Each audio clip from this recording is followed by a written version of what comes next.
Baik, kitab Idaman Penuntut pada Muhuraian yang kusut ilmu fikih oleh Al-Haji Abdul Ghani bin Al-Haji Yahya, penggal yang pertama, yang Jawi, muka surat 47.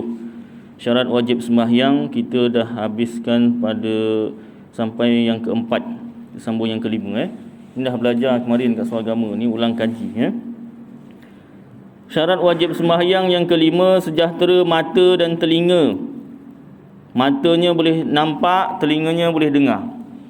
Tidak wajib sembahyang atas orang yang buta dan pekak. Orang yang buta dan pekak, dua-dua sekali.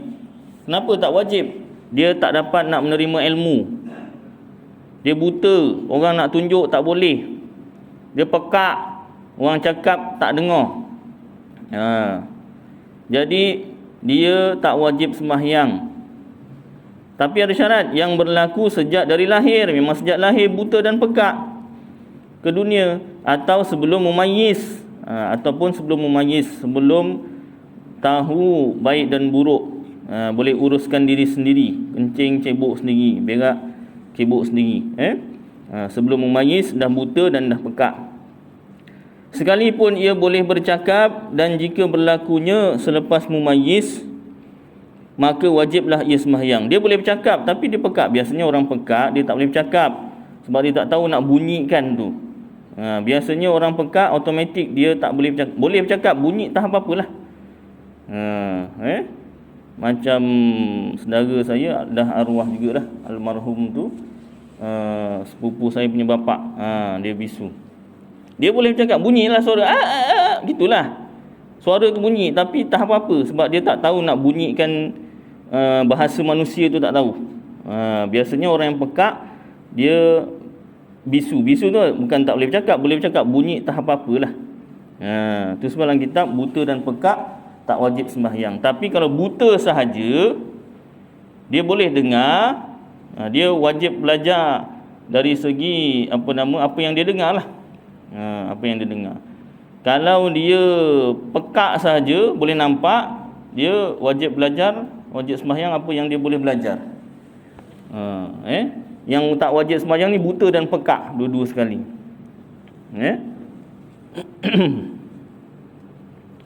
Baik, yang keenam, sampai seruan Islam kepadanya. Orang yang tidak sampai seruan Islam kepadanya, umpama ia tinggal di kemuncak gunung. Gunung paling tinggi pula tu, gunung apa? Everest. Yang tinggi. Atau orang yang terpencil, tidak ada perhubungan langsung dengan manusia, tidaklah wajib atasnya sembahyang. Seruan Islam tak sampai pada dia. Dia pun tak tahu sembahyang. Sembahyang tu apa? Tak tahu. Itu tak wajiblah sembahyang.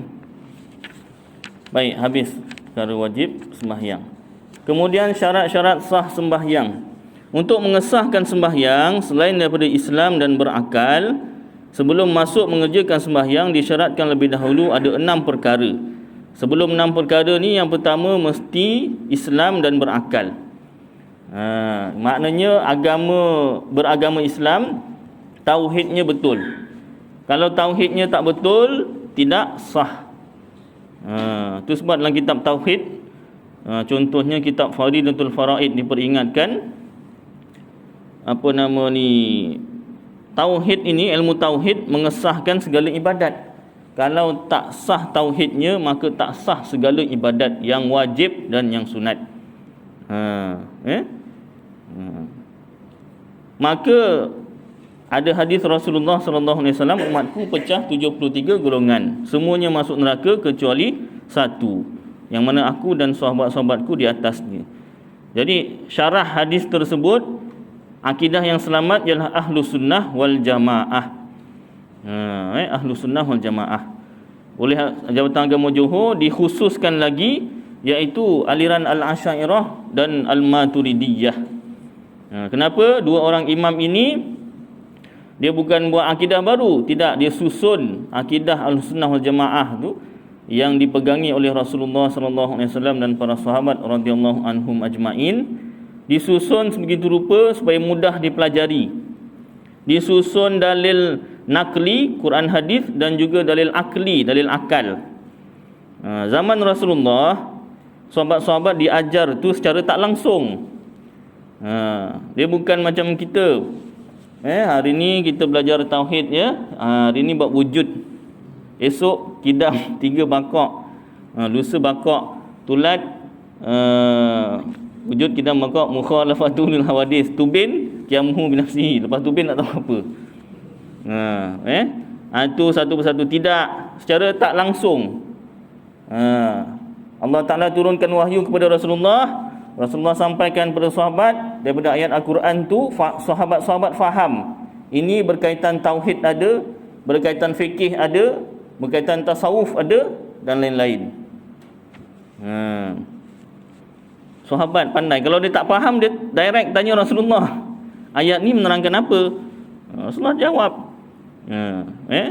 Maka zaman sekarang kalau kita baca Quran sendiri, baca hadis sendiri, tak sampai untuk kita memahami ayat tersebut cerita tentang apa, hadis tersebut cerita tentang apa. Tak sampai pengetahuan kita tu, tak mahir. Kita bukan orang yang mahir. Tak? Macam doktor dia pakar dari segi kesihatan tentang penyakit. Kenapa kena jarak 1 meter? Penyakit COVID-19 tu dia memang boleh melompat, kurang 1 meter dia boleh berjangkit. Kita mana tahu? Yang kita nampak apa? COVID, nampak tak COVID? Tak nampak kan? Sebab tu bila tak nampak tu, alah, tak apalah, dah tak adalah kan? Kan? Dekil. Orang pakai topeng tak jarak 1 meter. Yang bagus 2 meter. Tapi paling kurang tak apalah 1 meter. Jadi kalau dah paling kurang 1 meter, macam apa nama ni, kemarin anak saya darjah 1, nak injection darjah 1 lah. Pergi klinik suruh beratur. Puaslah nurse tu buat lain. Mana budak dia 1 lagi. Mana dah lama tak jumpa pula tu kan. Sekali berjumpa, berpeluk-peluk, tolak. Macam tak ada apa-apa. Budak dia tak tahulah. Yang apa nama masnya dah pakai tu, cabut lah, pegang-pegang kawan dia macam mas apa semua. Budak. Tu yang ada parent risau kan, nak hantar anak pergi sekolah tu kan. Ada yang tak hantar. Ada yang tak hantar, takut. Okey. Tapi buat surat lah. Buat surat. Baik. Jadi patah balik semua. Yang bab agama yang faham ulama. Ustaz dia lah tidak, kitab. Bila sebut ulama tu kitab. Kitab. Jadi kena belajar sifat 20. Kalau belum habis belajar sifat 20, lupa, tak payah sembahyang ustaz. Sembahyang. Belajar. Macam mana? Tak? Dah lupa sifat 20. Saya apa ustaz? Nyanyi pun boleh. Allah wujud. Jangan nyanyi aja. Nyanyi dan faham. Nyanyi kan hafal kan? Itu pun ada yang tak hafal. Sifat 20.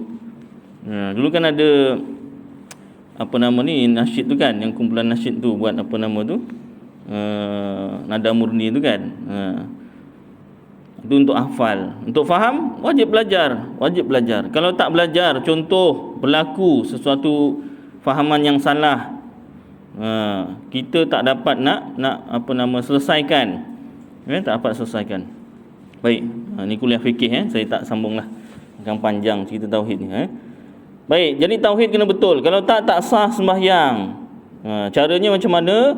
Satu, kalau apa nama ni, yang paling bagus secara rasminya surah agama lah. Pasal surah agama Johor ni tak ada had umur. Ni tak, tinggal malu dengan tak malu je lah. Kena kalau apa nama, gurunya lagi muda, memang lagi muda lah. Diam aje lah. Gurunya pun nak ngajar pun malu-malu. Baik. Yang kedua, duduk kuliah masjid surau yang buka kitab. Saya tak kata kalau tak bawa kitab tu salah, tidak. Kadang-kadang dia hafal kitab. Jadi nak pastikan dia berkitab tidak berkitab, satu, kita semak kitab yang disebut. Kalau dia tak sebut kitab, tanya, ustaz, boleh tak saya tanyakan rujukan yang saya nak buat rujukan, nak baca kat rumah. Ilmu bukan dekat kitab, ilmu kat dada. Itu dah lain lah. Kalau macam tu jawapannya, itulah lain macam. Tak, yang sebenarnya ada kitabnya kitab ustaz. Awak jangan banyak tanya macam Bani Israel. Ni kenapa macam ni ustaz ni? Ustaz tempat lain bukan kat Malaysia dah, ke tempat lain lah. Bukan kat Malaysia. Pasal masuk YouTube ni tak boleh ni. Baik. Jadi mesti Islam dan berakal. Kemudian dah Islam dan berakal. Syarat sah yang pertama, suci daripada hadas besar dan hadas kecil. Kalau ada hadas besar, tak sah sembahyang. Kalau ada hadas kecil, tak sah sembahyang. Yang kedua, suci daripada najis yang tiada dimaafkan pada badan, pakaian dan tempat sembahyang. Kalau dalam kitab-kitab yang lebih besar, contohnya Sabilul Muhtadin, dihuraikan lanjutlah najis yang dimaafkan tu macam mana. Bab najis pun depan ada tu kan, dah lepas. Badan kita fahamlah badan. Kalau ada sesuatu yang menimpa badan kita, contohnya kucing tu dia tak istinjak, binatangnya tu istinjaknya macam tu lah. Tak istinjak lah kiranya, buang yang kecil buang yang besar dia tu. Jadi ada najis, dia menanggung najis. Kalau ada kucing pijak tangan kita tengah sujud, badan kita tu kena kucing, batal sembahyang kita. Batal. Ada orang marah. Ada orang yang jenis, ada dua orang jenis. Ada dua jenis orang. Satu suka kucing, yang kedua tak suka kucing. Yang bagusnya tengok keadaan. Kalau dekat masjid atau surau, jangan bagi masuk kucing. Engkau tak baik lah ni, binatang. Dia mana tahu apa-apa. Ya, tapi ni tempat ibadat. Masalahnya kalau dia pijak orang tengah sembahyang, imam pula tu, tangan imam ni pijak ni. Jadinya batal sembahyang imam. Kenapa? Sudah menanggung najis. Kucing tu bukan najis. Ya, badan dia tu menanggung najis. Punggung dia tu, maluan dia. Jadi badan dia tu dikira najis. Dia pijak atau sentuh, bukan sentuh, dia letak atas. Menanggunglah, badan kita menanggung badan dia najis. Itu cerita kucing. Cerita orang, kalau orang contohnya budak belum sunat, belum berkhatan, dia tu pun menanggung najis. Mana najis saya dah mandikan dia ustaz. Pada kemaluan dia tu, dia belum disunat, belum dipotong kulitnya tu yang menutup khasyafahnya tu, itu ada najis. Bila dikencing, dia bukan setiap kali cebok dia tarik kulit tu dibasuh semua, tak. Ngilu lah setiap kali kencing. Bapaknya pun tak sanggup nak nyuci kan. Cebok gitu, sur gitu aja. Jadi dia lama-lama dia tersimpan dalam kulit tu. Bahasa Melayu kalau yang saya dengar, palat tu warna putih tu kan, iyalah. Jadi belum sunat, belum khitan. Tu so ada juga dua jenis orang. Ada yang tak bagi budak sembahyang saf dengan orang dewasa. Ada yang bagi, macam-macam. Yang kita belajar mazhab Syafi'i lah. Mazhab Syafi'i, mazhab lain ada.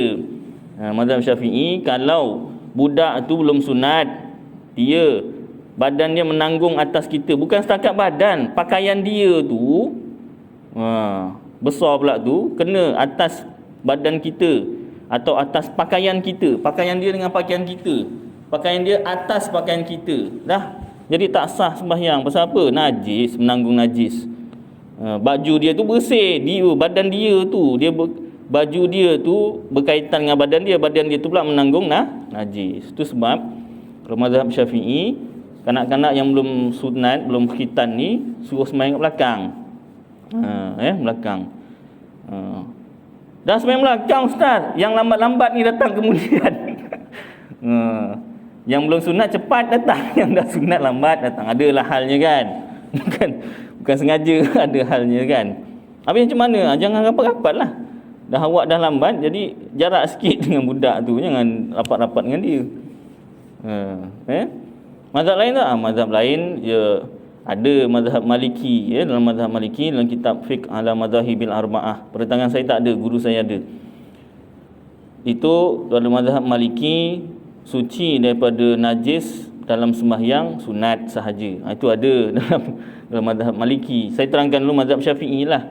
Boleh ke ustaz kita pegang? Ya, kalau ada masalah susah, dalam ditimpa kesusahan, masalah, ya tak payah orang lain lah. Contoh kita sendiri, pakaian kita kotor, najis apa semua, waktu dah suntuk waktu sembahyang. Katalah kerja pusat penyembelihan. Pusat penyembelihan. Maka nak menyembelih tu, yang dekat kahang tu, sembelihnya daripada pukul 4 pagi. Hari pertama taklah, hari pertama kena lepas subuh, lepas khutbah dengan sembahyang raya dan khutbah, baru mula. Hari kedua, ketiga, keempat tu, itu pukul 4 pagi start. Satu hari 18 ekor je, jadi tumpuan kan, semua kena tu. Nak sembahyang macam mana? Tapi kalau bosnya tu orang Islam, pada-padalah, bagilah waktu kan, nak bersihkan apa semua. Zuhur yang kena apa? Subuh lah, subuh pukul 4 pagi, subuh, zuhur, asar. Dia tak tahu sampai malam ke tak. Jadi tu kalau boleh bagi masa untuk bersihkan diri. Kalau andai kata tak cukup masa, banyak sangat kan tempahan, maka bosnya barilah taklimat. Ni mazhab Maliki ni ada ni. Maka kadang yang ikut tu, yang dia bekerja Bangladesh, Pakistan, ada dia memang mazhab Maliki pun. Jadi tak ada masalah. Bosnya kena tahulah, mazhab Syafi'i, mazhab Maliki. Awak mazhab Maliki kan, darah-darah. Semayang, baik semayang. Ni darah, awak mazhab Maliki kan? Saya bos. Banyak ni nak disembelih. Dia bukan sembelih je, kata apa lapah tu kan, lapah sekali. Baik, contoh, itu contoh. Maknanya kita mazhab Syafi'i, kalau ada masalah boleh berpindah pada mazhab yang lain, dengan syarat kita belajarlah. Yang syarat kita belajar. Baik, contoh ada orang pada bab sembahyang tu kan, ada orang kerjanya bawa van sekolah. Waktu balik sekolah kan 6.30, budak yang petang lah, sekolah petang. 6.30 tu nak sampai rumah setiap orang tu kadang 7.30 pukul 8. Kadang 8.30 dah masuk isyak dah, bang isyak dah, dalam perjalanan lagi. Kena pula ngantar budak sekolah swasta. Budak sekolah swasta antarabangsa tu kan. Ce kan, yang alif, yang ce, yang bukan Islam lah. Mana dia nak, saya nak berhenti kejap ni masjid. Mana? Cari pemandu lain. Cari bas lain. Jadi dia macam mana, maghrib dia tu dekat jalanan, macam mana dah, memang rezeki dia macam tu. Dia nak kerja lain, orang tak nak ambil dia kerja. Contohlah kan. Jadi macam mana ni ustaz? Dia ngadu pada guru saya lah. Jadi guru saya cakap, pada masalah ini, itu mazhab Syafi'i sendiri ada. Dalam kitab Arab, saya lupa nama ni.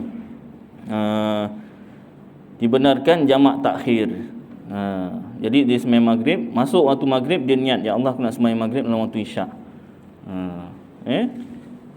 Ada masalah, ada orang dia ada masalah macam tu fikih, jadi dia itu mazhab Syafi'i sendiri ada masalah. Kalau mazhab yang lain boleh dipakai kalau kita susah untuk menjalani mazhab kita sendiri. Baik, sambung panjang sangat ni. Pakaian dan tempat sembahyang. Tempat sembahyang ni yang mana tempat sembahyang? Sejadah ni ustaz, ataupun ni kapet masjid ni. Tempat sembahyang ni, kalau tempat sembahyang awak, sejadah tu pun tak semua. Tempat yang kena tempat sujud, tempat sujud lah, tempat sujud, tempat berdiri, tempat duduk, itu tempat sembahyang. Kalau dalam sejadah tu, ujung sejadah tu ada najis, tapi tak kena tempat sujud. Berdiri tak kena, duduk lagi lah tak kena, sujud pun tak kena, sah sembahyang. Pasal apa? Itu bukan tempat sembahyang awak. Yang nama tempat sembahyang yang kena tempat sujud, tempat berdiri, tempat duduk. Baik.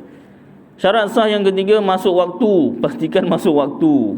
Jangan sampai belum masuk waktu, tak sah sembahyang. Yang keempat, menghadap kiblat, iaitu Kaabah atau Baitullah di Mekah. Nanti dia bahaskan tentang kiblat. Yang kelima, menutup aurat, iaitu menutup warna kulit. Ni pun ada dibahaskan aurat. Kemudian yang keenam, mengetahui rukun-rukun sembahyang dan cara-caranya. Rukun sembahyang kena tahu. Kalau tak tahu, tak sah sembahyang. Saya lah lupa lah ustaz. paling kurang kita kena ingat dalam hati daripada niat tu, daripada berdiri tu sampailah beri salam tu, itu semua rukun, paling kurang macam tu. Lagi bagus tahu ni rukun, ni sunat, sunat abaat, pecah lagi tu, sunat abaat, sunat hayat. Sunat apa Ustaz? Tak pernah dengar. Itu tak apa. Paling kurang dalam kepala kita daripada mula sembahyang tu, mula sembahyang apa? Berdiri tu rukun. Daripada berdiri tu sampailah beri salam, itu semuanya rukun, semuanya wajib, paling kurang macam tu. Lagi bagus tahu mana wajib, mana sunat. Baik. Kalau tak sah sembahyang. Itu dalam pembahasan kitab-kitab yang paling besar, yang besar. Baik, dalam perkara menghadap kiblat hendaklah seluruh badannya, terutamanya dada. Dalam mazhab kita Syafi'i, dada bertentang dengan Kaabah, mesti menghadap kiblat. Dengan yakin jika sembahyang berdekatan dengannya. Berdekatan dengan apa? Kaabah. Jadi kalau sembahyang di Kaabah, di Masjidil Haram, kita orang Malaysia jangan buat perangai macam kat Malaysia. Apa dia Ustaz perangai kat Malaysia ni? Perangai kat Malaysia ni kalau masuk masjid, dia macam kat sekolah juga. Kalau masuk kelas tu nak duduk paling belakang, masjid pun nak paling belakang. Jadi Masjidil Haram pun dibawa apa perangai yang sama, paling belakang sekali. Boleh, tak ada masalah. Cumanya dari segi kiblat wajib kita paling kurang melihat Kaabah tu dulu. Dah lihat Kaabah tu, kau nak pergi belakang pergilah. Sampai ke depan hotel tak apalah. Mesti melihat Kaabah tu dulu, barulah mundur ke belakang. Jangan masuk Masjidil Haram tak nampak Kaabah tu, sembahyang belakang dinding, tak sah sembahyang. Mazhab kita Syafi'i. Baik, mazhab lain awal ni sama mazhab lain je, mazhab Syafi'i dulu lah. Masih nak mazhab lain aja. Boleh ke Ustaz saya nak cari mazhab yang paling senang aja? Boleh, tapi kena belajarlah, duduk belajar. Duduk belajar. Atau zon, paling tidak kuat sangka zon, jika sembahyang jauh daripadanya. Kalau kita tak ada dalam Masjidil Haram, luar Masjidil Haram, dekat hotel ataupun kat Malaysia lah, yang lagi jauh lah, itu kuat sangka. Kuat sangka tu macam mana? Iaitu ada peringkat-peringkat dia, nanti disebutkan. Cara mengetahuinya yang lebih senang ialah ambil sebuah kompas yang elok, betulkan jarumnya tepat ke utara, kemudian halakan badan ke darjah 293 darjah. Itulah kiblat bagi mereka yang ada di bumi Malaysia ini. Sekarang dah banyak aplikasi kan. Kalau tak nak pakai aplikasi, kat handset yang ada kompas tu pun, kalau iPhone dia kena bulatan dia tu kena guli dia tu kan, kena pusing tu kan. Kalau handphone lain gini lah, macam-macam lah kan. Baru kompas dia boleh berfungsi tu kan. Dulu saya pakai handphone yang kompasnya tak ada, tak boleh. Aplikasinya ada, kompasnya tak jalan. Kenapa tak jalan? Tak support. Tak boleh, kena beli handset mahal. Baru boleh. Tukar handphone. Jadi 293 darjah itulah kiblat dari Malaysia. Kalau dekat kitab Barzanji tu ada Maulid Barzanji pada belakang. Kitab Maulid Barzanji warna hijau, yang warna merah tak ada, yang warna hijau besar sikit tu. Itu ada. Belakang tu ada peta Malaysia, peta Mekah, arah kiblat sini. Ni halakan kitab ke utara, inilah kiblatnya. Utara pun nak tahu juga mana utara. Kena pakai kompas jugalah. Baik. Harus meninggalkan kiblat sama ada sembahyang fardu atau sunat ketika sembahyang yang dinamakan sembahyang syiddatul khauf. Baik. Sebelum tu, kalau rumah kita sembahyang dalam kitab-kitab yang lebih lebih besar, kitab Arab dan kitab Melayu yang lebih besar, kita sembahyang kat rumah tu wajib kita, setiap kali sembahyang tu kita tengok kompas. Kalau tak nak setiap kali sembahyang tengok kompas, wajib kita tandakan anak panah ataupun garisan. Ini arah kiblat. Kalau tidak, nanti subuh ke kanan sikit, kang zuhur ke kiri sikit, kang asar dah patah balik ke kanan pula. Yang lagi teruk, kalau tetamu datang, ni mana kiblatnya? Gini, confident tu. Dah habis sembahyang, maknya tengok, awak buat apa sembahyang? Ngadap mana ni? Ni mana awak cakap kiblat sini? Anak saya tak ada sembahyang, terbalik sana. Sembahyang balik. Itu kau nampak, tak nampak dah habis, itu je. Yang sembahyang tu tak salah, yang nunjuk tu lah nanggung dah. Kau tak sembahyang, kau tunjuk arah kiblat, salah pula tu. Baik. Jadi apa nama ni, moral of the story, belilah handset yang ada kompas tu 293. Lagi bagus download aplikasi apa nama ni, mari sembahyang apa waktu solat tu kan, yang ada kompas. Baik. Harus meninggalkan kiblat sama ada sembahyang fardu atau sunat ketika sembahyang yang dinamakan sembahyang syiddatul khauf, yang ini sangat takut, iaitu sembahyang dalam perang yang diharuskan, seperti berperang dengan orang kafir atau perang puak yang adil dengan puak yang menderhaka. Orang ini diharuskan menghadap ke mana-mana sahaja dengan tiada wajib qada atasnya. Dan harus juga meninggalkan menghadap kiblat pada sembahyang sunat dalam perjalanan yang harus, perjalanan yang dibolehkan, bukan perjalanan yang haram. Meskipun tidak jauh, yakni tidak sampai satu marhalah, bukan dua marhalah, satu marhalah tak sampai, boleh kalau sembahyang sunat. Tetapi kenalah ia, kalau awak yang memandu janganlah. Awak yang memandu janganlah, macam mana nanti. Tetapi kenalah ia menghadap ke mana tempat dia hendak pergi, tidak harus berpaling ke lain melainkan kepada kiblat. Dalam perkara kalau kapal terbang termasuklah. Kalau sembahyang sunat. Kalau sembahyang fardu, itu sembahyang menghormati waktu. Atas kapal terbang. Tak, itu kapal terbang ada lagi tinggi tak? Ada. Syekh Muzaffar Tuku kan. Sembahyang kat mana? ISS. Di mana? Nak Allahu Akbar pusing macam tu kan. Macam mana? Sembahyang menghormati waktu lah. Kecuali diikat kan, boleh diikat. Kalau tidur kan diikat. Kalau tak, tidurnya tu melayang tu kan. Air melayang macam tu. Minum air, nak ngejar yang baru dapat. Jadi apa nama ni tadi, sembahyang menghormati waktu ataupun diikat. Diikat orang ngadap mana? Ngadap kalau ada dekat atas Kaabah. ISS-nya. Kalau kat atas negara lain, kenalah pakai kompas. Kompas boleh ni ke kat angkasa? Tak ada graviti, tak boleh.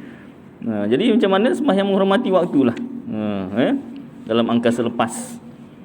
Dalam perkara menutup aurat pula ada beberapa masalah. Habis tentang kiblat. Ini pun ringkaslah saya sebutkan. Alif, sekiranya seseorang itu tidak mempunyai kain langsung atau sebagainya untuk menutup aurat. Masalah yang pertama, tak ada kain langsung untuk tutup aurat. Sehurat benang pun tak ada. Ada kain untuk itu, tetapi kain itu kena najis, hendak dicuci, tidak ada air. Kain ada, kena najis pula. Keadaan seorang itu dalam jail, penjara, dan di merata-rata lantai ada najis, sedang ia ada mempunyai sehelai kain saja untuk dijadikan sebagai sejadah. Kain itu pula untuk sejadah, untuk tempat sembahyang, sebab lantainya dah najis semua. Dalam ketiga-tiga masalah ini, naklah ia sembahyang bertelanjang dengan tak payah qada lagi pada masa akan datang. Ini dalam mazhab kita Syafi'i sendiri. Ada. Kalau adalah masalah tu. Baik. Sekiranya ada orang hendak memberi kain sebagai hadiah percuma, tidak mesti ia menerimanya, tak wajib terima. Kerana mengelakkan daripada kena bangkit. Untuk mengelakkan orang tu ngungkit. Tetapi kalau ada orang hendak meminjamkan kain, mestilah ia terima. Kalau dipinjamkan boleh, kerana wajib dia terima. Kerana bangkit dalam perkara ini tidak berat. Dia pinjamkan dia tak bagi. Jika tidak diterima, nescaya tak sah sembahyangnya. Ini jarang berlaku lah. Cuma kita kena tahu jugalah. Andai kata berlaku kan, na'udzubillah min dzalik lah. Susahlah keadaan ini, susah. Baik, aurat manusia, aurat laki-laki dalam alif dalam sembahyang antara pusat dan lutut. Demikian juga hadapan laki-laki lain dan hadapan perempuan mahramnya. Baik. Dalam sembahyang antara pusat dengan lutut. Dalam kitab Sabilul Muhtadin diterangkan lagi, daripada pusat dengan lutut tu antara pusat dengan lutut tu dari pihak mana? Pihak tepi dan pihak atas. Pihak bawah tak dikira.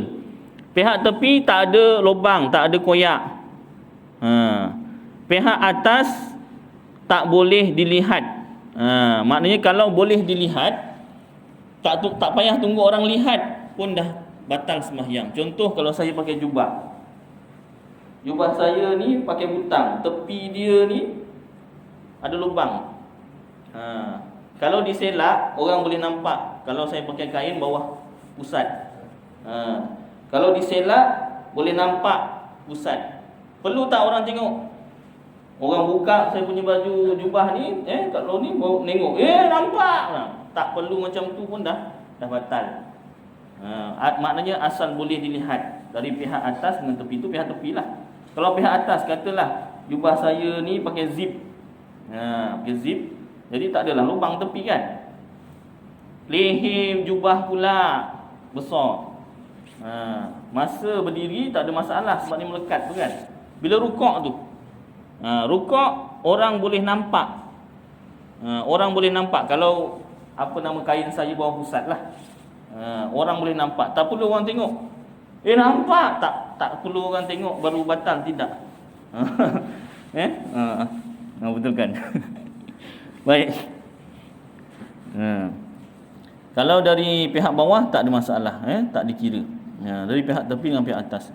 Masalah kalau kain bawah pusat, bahaya. Satu. Kemudian kalau seluar, seluar minta maaf cakap lah pakai seluar. Tak semua kan. Tak apa. Tak apa. Mau belajar kan. Jadi kalau pakai seluar, kalau apa nama ni, pakai baju dan seluar, biasa seluar sekarang ni dia punya kelengkangnya pendek. Kalau dulu kan macam Chaplin kan, sampai dada pakai dia punya seluar tu. Tak ada masalah, jadi seluarnya boleh naikkan time sembahyang, macam Chaplin. Seluar sekarang pendek-pendek, dia punya apa nama ni, kelengkangnya tu. Jadi cawat dia kelengkang ni pula, cawatnya. Jadi bila apa nama ni, pakai t-shirt, seluar tu dah memang bawah pusat lah, cawatnya tu pendek. Lepas tu pakai t-shirt atau pakai baju yang ada lubang, sama ada daripada leher ataupun baju butang, baju kemeja daripada tepi. Jadi kalau ada lubang dari tepi atau pihak atas, kalau dia berdiri mungkin tak ada masalah, bajunya rapat dengan badan. Rukuk habis, batal sembahyang. Habis caranya macam mana? Ada beberapa cara. Pertama, kalau boleh pakai tali pinggang dekat luar baju, ikat pakai tali pinggang lah. Itu kalau t-shirt. Kalau baju kemeja lubang-lubang susah juga, sebab ikat macam mana bawah ada lubang juga. Jadi pakai t-shirt. Dan t-shirtnya tu labuh daripada apa nama ni, seluar lah. T-shirtnya sama-sama apa nama, sama-sama rap dengan seluar, tak guna. Maknanya t-shirtnya labuh. Itu satu. Yang kedua, pakai kain kat luar. Pakai kain, ikat kat luar. Tak buka seluar pun tak apa. Masa saya kat UKM dulu, kawan saya daripada Kelantan, saya sembahyang pakai seluar, t-shirt apa semua, tapi saya pakai kain kat luar lah. Awak tak buka seluar ke? Taklah. Buka lah, najis. Kenapa? Awak punya seluar dalam tu najis. Kalau najis bukan setakat kena buka, kena basuh saya punya kemaluan. Tak? Dia buka tapi dia tak basuh. Dia kata najis. Pasal apa? Kalau kita penat sangat ke apa kan, keluar mazi tu kan. Keluar mani, itu mandi kena mandi wajib lah. Ni keluar mazi. Wadi kalau penat kan. Mazi tu kalau apa nama, steam tu kan. Wadi penat, buat kerja apa, belajar mesti kan penat apa kan, penggah otak apa semua penat, contohnya dia keluar wadi. Jadi najis. Wadi najis, mani tak najis, mazi dan wadi najis. Jadi bila ada wadi, bukan setakat kena buka seluar dalam, malah awak kena cuci awak punya kemaluan. Itu najis pada badan. Ni memang buka aja pakai kain, tak sah juga. Habis ustaz tak buka seluar, saya tak ada wadi. Jadi seluar saya pun tak kena najis, badan saya pun tak ada najis. Itu cara ni. Mazhab lain tak ada ustaz? Mazhab lain lagi. Baiklah, saya beri. Manalah tahu kan, sampai ada masa ketika kita ditimpa masalah, susah nak nutup aurat ikut mazhab Syafi'i, maka dalam mazhab Maliki juga. Sebab mazhab Maliki ni mazhab paling senang. Dia kebanyakannya orang negara Afrika, negara apa, dia senang, mudah sikit. Ya, jadi kalau kita mengalami masalah sama macam orang Afrika, ada masa-masa tertentu, maka boleh kita berpindah mazhab Maliki, iaitu Afrika yang kulit gelap tu lah. Yaman. Yaman Arab kan. Baik. Jadi kalau dalam mazhab Maliki, aurat dalam sembahyang kubul dan dubur sahaja. Maknanya kalau pakai cawat tu ataupun seluar dalam yang ketat lah, yang longgar nampak semua. yang longgar tu nampak semua. Seluar pendek ke apa kan. Kubul dan dubur itulah auratnya. Mayang. Awak tak mazhab Maliki. Oh, Maliki. Ya tak? Jadi itu dalam sembahyang. Itu kalau ada masalah. Ni saya cerita ni bukan ni Ustaz Aidil lagi ni ngajar kita sembahyang esok pergi masjid, esok pendek. Tidak. Kalau ada masalah tertentu kita ditimpa, yalah, kita tak tahu kan. Minta jauhkanlah. Kalau andai kata terkena, dah tahu ilmunya tu adalah manfaatnya kita belajar. Baik. Sambung Itu dalam sembahyang antara pusat dengan lutut tu dengan laki-laki dan di hadapan perempuan mahramnya. Baik, satu situ mahram ni, bukan muhrim. Muhrim tu orang yang memakai baju ihram, kain ihram, itu muhrim. Mahram ni maknanya sudah dinyatakan dalam pasal 12. Mahram ni orang yang haram dikahwini, adik-beradik, ibu, ayah.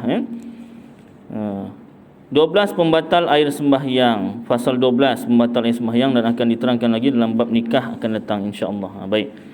Yang ke-ba, auratnya di hadapan perempuan yang halal nikah dengannya, iaitu seluruh badannya. Ni lelaki ni. Lelaki punya aurat di hadapan perempuan yang halal nikah dengannya, iaitu seluruh badannya. Maknanya apa nama ni? Itu kaul muktamad kaul muktamad. Kalau kaul yang dhaif, pusat dengan lutut. Biar kita tahu Tak, auratnya dalam tempat yang sunyi seperti dalam bilik atau tandas ialah kubul dan duburnya. Maksudnya makruh ia memandang kedua-duanya, itu bukan haram. Jadi aurat laki-laki ada 3 macam. Baik. Biasanya. Tak pasti saya. Nanti kena semak hadisnya. Baik. Wallahu a'lam bissawab. Mudah-mudahan apa yang kita baca sama-sama jadi manfaat untuk saya dan tuan-tuan. Dapat kita amalkan dan sampaikan insya-Allah. Aqulu qawli hadza wa astaghfirullahal azim li wa lakum wa lisairil muslimina wal muslimat wal mu'minina wal mu'minat fastaghfiruh wa ya fawzal mustaghfirin wa ya najatat taibin. Wa sallallahu tabaraka wa ta'ala ala khairi khalqih sayyidina wa maulana Muhammad wa ala alihi wa sahbihi wa baraka sallam. Subhana rabbika rabbil izzati amma yasifun. Wassalamun ala mursalin walhamdulillahi rabbil alamin. Qablallahu minkum. Soalan awak tadi saya baru teringat. Dulu masa saya keluar 3 hari 40 hari ada pernah dengar Sayyidina Ali tak pernah tengok kemaluannya, lalu digelar karamallahu wajhah, mulia mukanya. Tapi kitabnya saya tak tahu. Anda semak boleh Wallahu a'lam.